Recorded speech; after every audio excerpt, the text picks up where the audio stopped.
আসসালামু আলাইকুম সবাইকে। আজকে মূলত আমরা দেখব যে কীভাবে অটোক্যাডে ডাইমেনশন ওভাররাইট করা যায়। যেমন আমরা অনেক সময় বড় অনেকগুলো ড্রয়িং করার পরে সামান্য কিছু ইঞ্চি বা সামান্য কিছু ফিটের জন্য আমাদের ড্রয়িংটা একটু ছোটো হয়ে যায় বা ডাইমেনশনগুলো মিলে না। তখন আমাদের মূলত ওভাররাইট করার সুযোগটা থাকে, কিন্তু অনেকে আসলে ওভাররাইট কীভাবে করতে হয় সেটা আসলে অনেকে জানা থাকে না। তো আজকে আমরা সেটা দেখব যে কীভাবে অটোক্যাডে ডাইমেনশন ওভাররাইট করা যায়। ফর এক্সাম্পল মনে করি যে আমরা এখানে একটা র্যান্ডমলি একটা লাইন টানলাম। তো আমরা দেখতে চাই লাইনটা কতটুকু হচ্ছে। তো আমরা কী করবো, আমরা এখানে কুইক ডাইমেনশনে যাবো, এটাকে সিলেক্ট করবো, এন্টার দিব। দেখতে পেলাম যে 31 ফিট 6.5 ইঞ্চি। তো এখন আমরা যেটা করতে চাই, আমরা মনে করি এটা ওভাররাইট করতে চাই।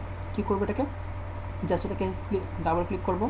ক্লিক করার পরে হচ্ছে এটাকে একটু ভালো করে জিনিসটাকে ইয়াটাকে ভালো করে ক্লিক করতে হবে।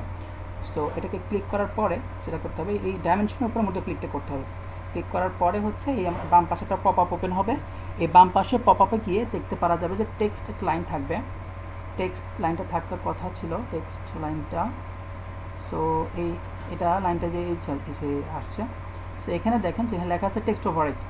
টেক্সট ওভারে আপনি যদি 1 ইঞ্চিও দিয়ে দেন, যেটা 1 ইঞ্চি থাকবে, 1 ইঞ্চি দিয়ে আপনি ওকে দিয়ে দিবেন, দেখা যাবে যে এটা 1 ইঞ্চি হিসেবে থাকবে। যেখানে আমরা দেখলাম যে এটা অনেক বড়, যেন আমরা যদি এটা দিয়ে দেখতে চাই যে দেখেন এটা কত বড় হচ্ছে।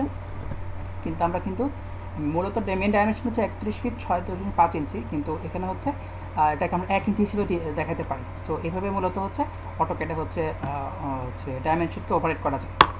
আসসালামু আলাইকুম সবাইকে।